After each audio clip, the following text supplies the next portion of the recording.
قرآن کیا کہتا ہے؟ وَلَوْلَا دَفْعُ اللَّهِ النَّاسَ بَعْضَهُمْ بِبَعْضٍ لَهُدِّمَتْ الصَّوَامِعُ وَبِيَعٌ وَصَلَوَاتٌ وَمَسَاجِدُ يُذْكَرُ فِيهَا اسْمُ اللَّهِ كَثِيرًا. اللہ اگر اہل حق کو لڑنے کا حکم نہ دیتا تو زمین میں کوئی عبادت گاہ بھی باقی نہ رہتی. جو ایتھیس لوگ ہیں جو خدا کو نہیں مانتے, ان کی راہ میں سب سے بڑی رکاوٹ خدا ہے. عیاشی میں سب سے بڑی رکاوٹ مذہب ہے, اور مذہب کا تصور کہاں سے شروع ہوتا ہے؟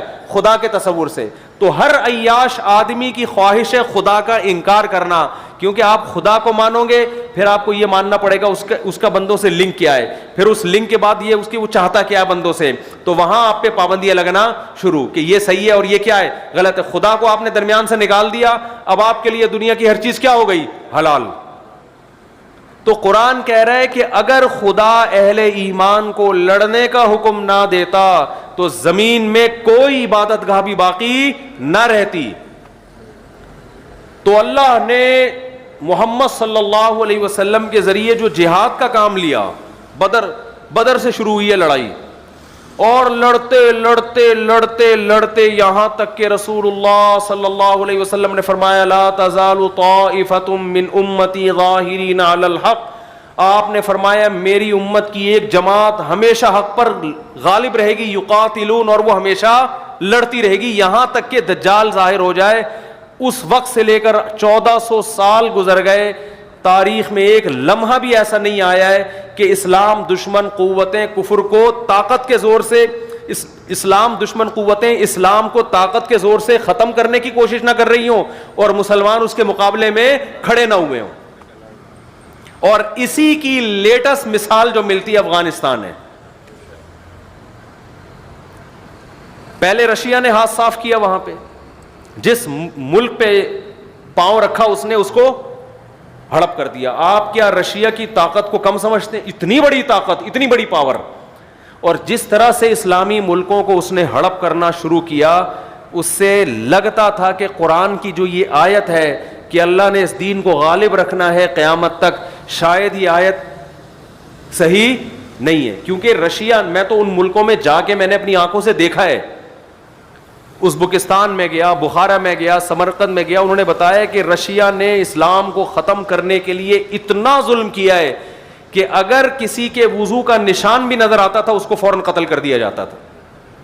وہاں میں نے لوگوں سے انٹرویو لیے, انہوں نے بتایا کہ ہمارے باپ دادا پہ جو ظلم ہوا ہے, گھروں کے اندر انہوں نے تہخانوں کے اندر شراب خانے کھولے, جنہوں نے اسلام کو محفوظ رکھنا تھا انہوں نے کیا شراب خانے کھولے, وہاں لڑکیاں لا کے رکھی تاکہ اگر چھاپا پڑے تو لگے کہ یہ کیا ہے, عیاشی کا اڈا, اور وہاں قرآن رکھ کے اپنے بچوں کو قرآن پڑھانا شروع کیا. انہوں نے اس طرح سے محفوظ کیا. پھر بھی اگر کسی کی مخبری, یہاں تک کہ اگر کسی بچے کو سلام کرتا ہوا دیکھ لیا جو السلام علیکم کہہ رہا ہے, اسے گرفتار کیا کہ تجھے یہ سلام کس نے سکھایا, اس کو قتل کر دیا ہے. یہ جو دنیا میں آج بڑے بڑے پاورفل کنٹری بنتے ہیں نا, جو دنیا کو لبرلزم کو براڈ مائنڈڈ بنو, ہر ایک کو اپنے جینے کا حق ہے, یہ جینے کا حق صرف ان کے اپنے لیے, دنیا میں اپنے علاوہ کسی اور کو یہ جینے کا حق نہیں دیتے. اس طرح سے ظلم کر کے کیا کیا ہے, اسلام کو ختم کرنے کی کوشش. اس کے بعد رشیا آیا کہاں؟ افغانستان. انتہائی غریب ملک, انتہائی پسماندہ ملک. افغانستان کی آرمی نے فوراً رشیا کے سامنے ہتھیار ڈال دی. آپ بتاؤ, اگر آپ کے ملک کی آرمی اگر سلنڈر ہو جائے تو پھر لڑنے کی طاقت کا کوئی تصور باقی بچتا ہے؟ ساری دنیا نے یقین کر لیا کہ افغانستان کو رشیا نے زیر کر لیا ہے. اس وقت نہ امریکہ آیا نہ کوئی اور کنٹری آیا, ساری دنیا جانتی تھی یہ جنگ ہار چکے ہیں. لیکن وہی ہے کہ اللہ نے کیا فرمایا, لِيُظْهِرَهُ عَلَى الدِّينِ كُلِّهِ. ہمیں یاد ہے افغانیوں نے, ہم تو چھوٹے بچے تھے اس وقت خبریں سنتے تھے, جو لوگ وہاں سے لڑکے آتے تھے مٹی کے گاروں سے پھینکنا شروع کیے ٹینکوں کے اوپر. 100 آدمی ٹینکوں کے سامنے آ کے کھڑے ہو جاتے تھے, شہید ہو رہے ہیں, بالآخر ایک جا کے ٹینک پہ قبضہ کر رہے ہیں. اتنی قربانیاں دی ہیں کہ 16 لاکھ تو آفیشلی یہ رپورٹ ہے, حقیقت اس سے کئی گنا. افغانوں کی پوری نسل کٹ گئی اس میں, ہر گلی میں لڑائی ہوئی, ہر محلے میں لڑائی ہوئی. یعنی اتنی پاورفل آرمی سے عوام لڑی ہے, عوام جن کو نہ اسلحہ چلانا آتا ہے نہ باقاعدہ ان کی کوئی ٹریننگ ہے. وہاں کے علماء, مدارس کے لوگ کھڑے ہوئے, یونیورسٹیوں کے, کالج, جس کے ہاتھ میں جو آیا انہوں نے اتنا لڑے ہیں شہادت, اور پھر اللہ نے آسمان سے ان کی مدد دکھائی, ان شہداء کے خون میں خوشبو سنگھائی اللہ نے ان کو. یہاں تک تھا کہ راکٹ لانچر کو وہ جانتے نہیں تھے کہ یہ ہے کیا ہے, اس میں پانی پیتے تھے, اس کا جو لانچر ہوتا ہے نا اس میں پانی پیا کرتے تھے. اتنی جانیں کٹی ہیں, اتنی جانیں کٹی ہیں. بالآخر چند سالوں کے اندر وہ روس جس کے بارے میں کہا جاتا تھا کہ اگر پنجہ گاڑ لے کسی کا باپ بھی اس ہاتھی کے پنجے کو اٹھا نہیں سکتا, دنیا کی غریب ترین قوم نے اس کے ایسے ٹکڑے کیے ہیں, ایسا اٹھا کے پٹخا ہے کہ اب دوبارہ افغانستان کے رخ کرنے کا وہ نام نہیں لے رہا. یہ اسلام کا اتنا بڑا معجزہ تھا جس پر افغان مجاہدین کو جتنی حوصلہ افزائی کی جاتی, جتنا اپریشیٹ کیا جاتا کم, لیکن جن کی عقلوں پہ, جن کی آنکھوں پہ جو ہے نا پٹیاں بندھی ہوئی ہیں, جو عقل پرست ہیں, وہ اتنے بڑے اسلام کے معجزے کو ماننے کے بجائے انہوں نے کیا کہہ دیا کہ رشیا اور امریکہ کی جنگ تھی. امریکہ کو یعنی رشیا کو جو شکست دی ہے وہ کس نے دی ہے؟ بولو بھائی, امریکہ نے دی. حالانکہ امریکہ بہت بعد میں آیا ہے, بھاگتے چور کی لنگوٹی پکڑنے کے لیے آیا وہ امریکہ, وہ تو بہت بعد میں آیا. اس نے جب دیکھا کہ یار یہ نہیں پنپ پا رہا, یہاں پہ ایک معجزہ ہو رہا ہے, وہ پھر آیا. تو ان لبرل لوگوں کو اللہ نے دکھایا کہ دیکھو دنیا کی ایک غریب ترین قوم جس کے پاس کھانے کو روٹی نہیں ہے, کیسے میں نے اتنی بڑی طاقت کو اس کو غالب کر دیا ہے. لیکن ہمارے جو پڑھا لکھا طبقہ ہے نا, عقل کے اندھے, انہوں نے کیا کہا کہ یہ کس کی جنگ ہے؟ یہ رشیا, یہ امریکہ, اور یہ امریکہ کی سازش تھی. اور حالانکہ امریکہ کا کوئی بھی فوجی وہاں جا کے لڑا نہیں ہے, بعد میں آ کے انہوں نے تعاون کیا جب دیکھ رہا ہے کہ یہ واقعی یہ رشیا یہاں جنگ جیت نہیں سکتا. لیکن اللہ نے یہ اعتراض دور کرنے کے لیے کہ یہ امریکہ کی جنگ کی وجہ سے میں نے فتح دی ہے, یہ مجاہدین کی وجہ سے, اللہ امریکہ کو افغانستان میں لے آیا. 20 سال ہو گئے امریکہ افغانستان میں گھاس کھا رہا ہے, اور ایڑی چوٹی کا زور لگا لیا. امریکہ نے کون سا ایسا تجربہ ہے جو افغانستان کی سرزمین میں نہ کیا ہو؟ ڈیزی کٹر بم 32 ہزار ٹن وزنی بم استعمال کیے, ایسی ٹیکنالوجی اس نے استعمال کی ہے جو تاریخ میں اب تک کسی جنگ میں اتنی زبردست ٹیکنالوجی استعمال نہیں ہوئی. اتنے غریب, بالکل اس کی مثال جیسے کوئی مرغی کو توپ سے اڑانے کی کوشش کرے نا, تو امریکہ نے وہی مثال یہاں قائم کی. افغانستان جیسے غریب ترین ملک جن کے پاس کھانے کو روٹی نہیں, سر چھپانے کے لیے چھپڑے نہیں ہیں, اس غریب ترین کھنڈر ملک کو توپ کے ذریعے فتح کرنے کی کوشش کی ہے. لیکن غلبہ کس کا ہوا ہے؟ مرغی کا. نہیں آ رہی میرا خیال ہے بات. یہ تو میڈیا کوریج نہیں کر رہا, میڈیا بتا نہیں رہا ہے, کیونکہ ڈنڈا کس کا ہے؟ امریکہ کا. وہ کہہ رہا ہے بھائی وہ چیزیں بتاؤ جو میں اجازت دوں, جو میں اجازت نہیں دوں اس کی آپ کو بتانے کی پرمیشن نہیں ہے. ایک بات بتاؤ, یہ اسلام کا بہت بڑا معجزہ نہیں ہے؟ 20 سال ملا عمر, 10 سال تو وہ پہاڑوں میں چھپ کے قیادت کی ہے انہوں نے. دنیا میں کوئی ایسا کمانڈر دیکھا آپ نے جس کو سیٹلائٹ سیارے سونگ رہے ہوں, اس کی اپنی قوم, اپنی عوام, اس کے بہت سارے لوگ اس کے خلاف ہوں, وہاں جو گورنمنٹ قائم ہو وہ اس کے خلاف ہو, سارے مل کے اس کو پکڑنے کی کوشش کر رہے ہو, پہاڑوں میں چھپ کے چھپ بھی رہا ہو, اور 52 ملکوں سے اکیلا لڑ بھی رہا ہو. ہر ملک نے جا کے افغانستان میں تجربہ کیا ہے. فرانس کی فوجیں وہاں آئیں, کینیڈا کی فوجیں وہاں آئیں, ترکی کی فوجیں وہاں آئیں, اور جناب ایسے ایسے ملک جو ہم نے کبھی سنے ہی نہیں تھے. ہالینڈ وہاں پہنچا, سب جرمنی وہاں پہنچا, اور ان کی اپنی آرمی بھی انہی کے ساتھ.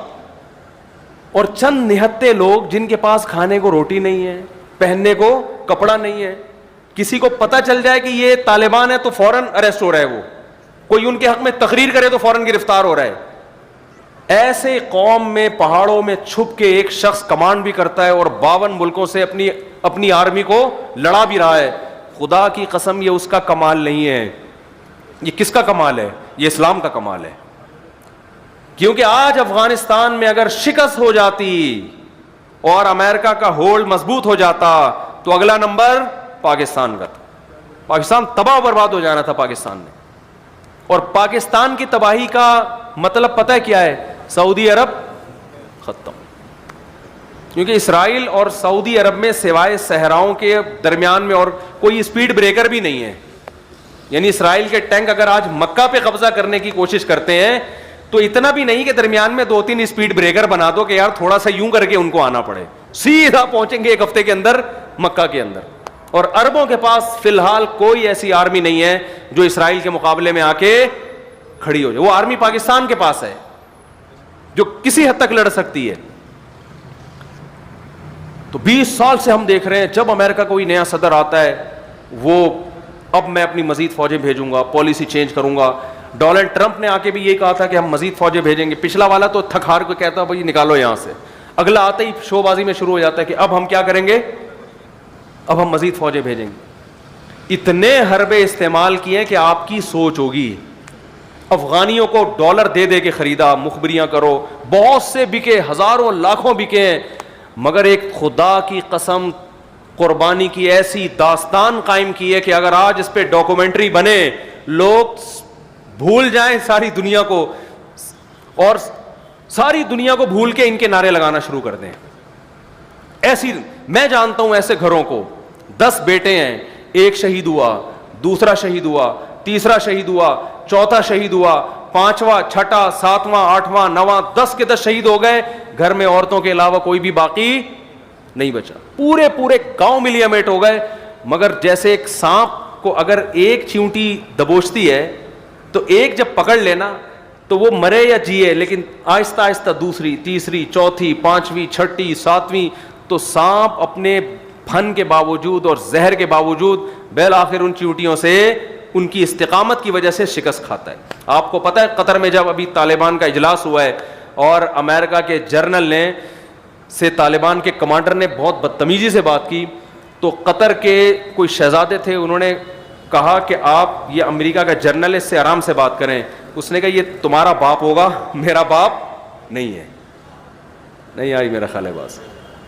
ایک پگڑی پہن کے ایک پٹھان امریکہ کے جنرل کی آنکھوں میں آنکھیں ڈال کے بات کر رہا ہے کہ اس سے تمیز سے تو بات کرے گا, میں اس سے تمیز سے بات, میں جس طرح بھی کروں یہ میری سنے گا.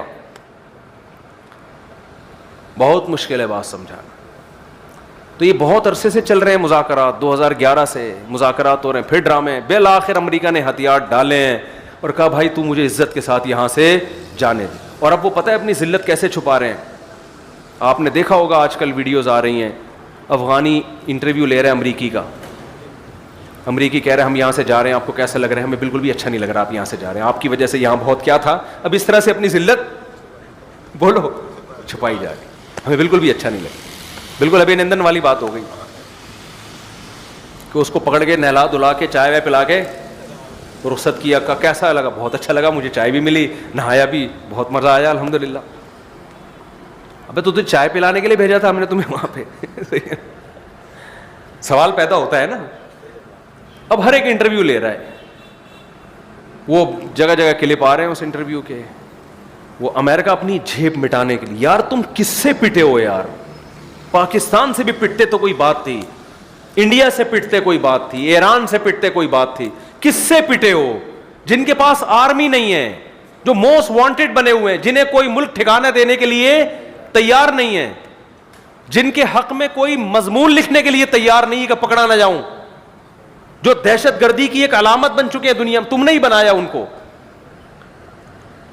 تم نے ان کی حکومت گرائی, نئی حکومت بنائی, الیکشن کرائے, سڑکیں بنائی, یہ کیا وہ کیا, اور بغیر کسی ایگریمنٹ کے پتلی گلی سے نکل رہے. ویسے ہی چھوڑ کے جا رہے. ایگریمنٹ یہی ہوا کہ ویسے ہی جہاں سے چلے تھے وہی. کتنا زور لگایا ایک ایک کمانڈر کو خریدنے میں, سونے میں تولیں گے تمہیں. یہاں تک آفریں کی گئی ہیں طالبان کے کمانڈروں کو کہ بھائی تم دنیا کے جس کنٹری میں شاہی محل چاہتے ہو وہاں تمہیں محل بنا کے دیں گے.